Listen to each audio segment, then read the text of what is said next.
If I were to ask you on a personal level, did you grow up playing action games? Oh, baby, a triple! Placing yourself on the spectrum of either low-end or high-end gamers? Place your honest thoughts, because what I'm about to do is flash real, traumatizing photos. And right about now. Of course, I can't actually do that on YouTube, but what I want you to do now is reflect on yourself and ask, how do I feel?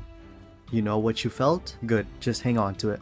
Ever since the birth of video games and their overall growing popularity, the relationship between exposure to media violence and its potential negative effects has been the main attention in social, political, and scientific research for many decades. If we were to look back at the spectrum, you probably have guessed right that the high-end gamers probably had no emotional reaction, as it might be something they have seen before. While oppositely, low-end gamers were feeling more emotional.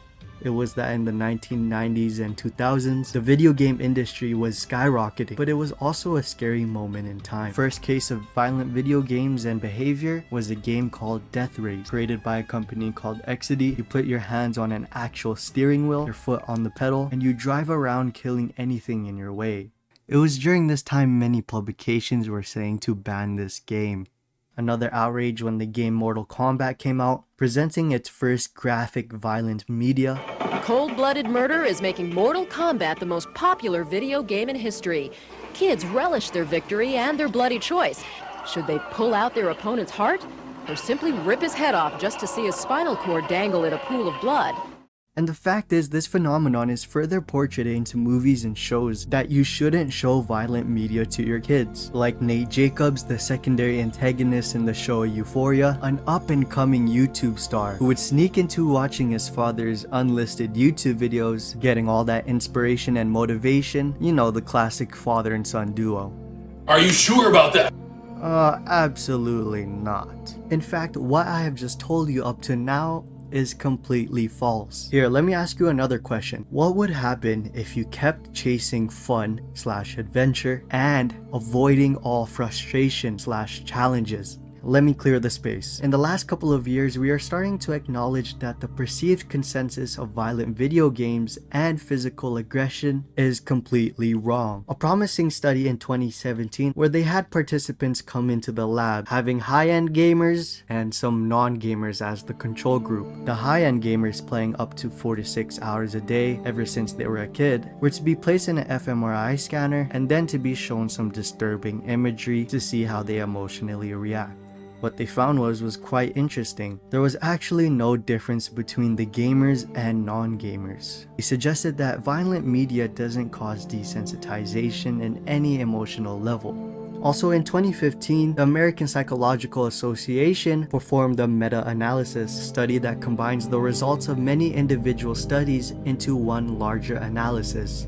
It was that being video games can indeed induce aggressive thoughts, potentially feelings as well, but does not whatsoever give full attention to commit violence. Now, I wanted to clear that up because I think the more important question here is, what are the variables that come into play to commit violence? Okay, let's rewind a little to first understand aggression. In 1939, Dillard and Miller proposing aggression frustration theory, where frustration creates the urge of aggression, and aggression is always the result of prior frustration. Overt aggression is the intention to do physical harm on another person, while symbolic aggression can be verbal or physical gestures, being more threatening. And if we were to think about gaming, well, it was first designed to have fun, and in order to do that was to achieve challenges. But here's the sad reality of things. We can easily get bored of things that were once fun, and get even more easily agitated when frustration arrives. Two university professors, Jeffrey and Elizabeth Loftus, first published a book called Mind at Play: Psychology of Video Games. And in one of the chapters, they focused on two subsets of games. It was shoot 'em down games like Space Invaders and Missile Command, and saving people games like Donkey Kong. They quoted in this chapter of Carl Rogers, famous American psychologist, suggested that we are making nuclear war thinkable by treating it as though it were just a game. Loftus believed that each man's obsession with playing Space Invaders was a means of handling their anger over the recent commitments to marriage, took on symbolic significance. Instead of expressing overt aggression, it was a way that if the player was defeated, the guilt of expressing their anger is now relieved. And so we fulfill our stimulation with both times of fun/adventure, but also frustration/challenges. Asking the same question again, what happens long term when you keep chasing adventures and avoiding all challenges? Now, another study done in 2010 where they looked at the association between video game experience and cognitive control. They have found that continued exposure to electronic media may associate with attention disorder. They suggested that one reason electronic media causes these deficits relates to the content exposed to. Specifically, the violent media and non-educational media were both associated with a negative impact on attention deficit. And I believe this is true. Excessive gaming, especially overstimulating your senses of violence, gore, or action, these games can take away your cognitive and logical abilities, and instead replacing it with action and stimulation can result in the wrong type of attention and executive functioning.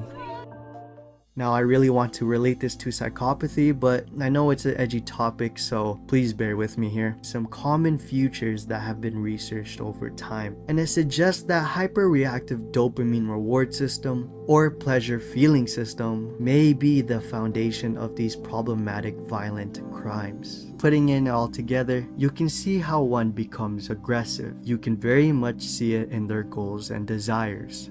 Now, asking the same question I've been asking throughout this video, what happens when you keep chasing fun, adventure, and avoiding all frustration challenges? Well, it's that you will start to develop an attentional deficit where pretty much all your focus and attention is on that adventure. And only now, it depends on how desperately you want it and what it takes to get it. If you were to think about Lockdown when COD Warzone came out, and the psychopath in a game of Warzone would exactly be like a hacker, someone who so desperately craves for adventure and that they put their full attention and desire to avoid all challenges, flying cars and wiping out the whole lobby, and wanting to be God mode, unstoppable and in full control of the game, where there is no challenge and frustration on him. Although the hacker doesn't really care that he's being aggressive in the game, it definitely ruins the adventure for everyone else.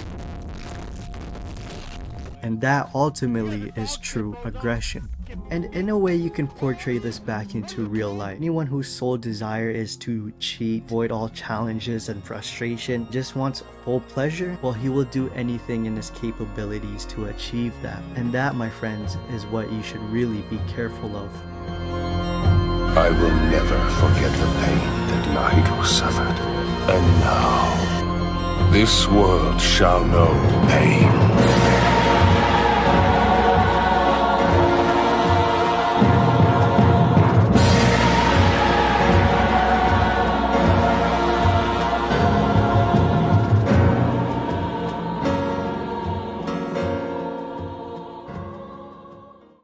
Thank you so much for making it to the end of the video. I know this is the main topic of video games, and it has to be reflected and looked at over time, because at the end of the day, we are humans just playing with our own imagination, and sometimes our imagination can get the best of us. As a review, I talked briefly about the history of video games and how it's connected through other types of mediums, and that there is still some cons with excessive violent gaming, although it is hard to know if someone is truly aggressive. But just to get a grasp of someone, you have to know their wants and desires, and how that can be reflected back into in-game experience. If you like this video, don't forget to like and subscribe. If you have any questions, concerns, queries, please let me know in the comment section below, and I'm sure to get back at you. Again, I'll be posting more content on the psychology within gaming. I'll see you next week.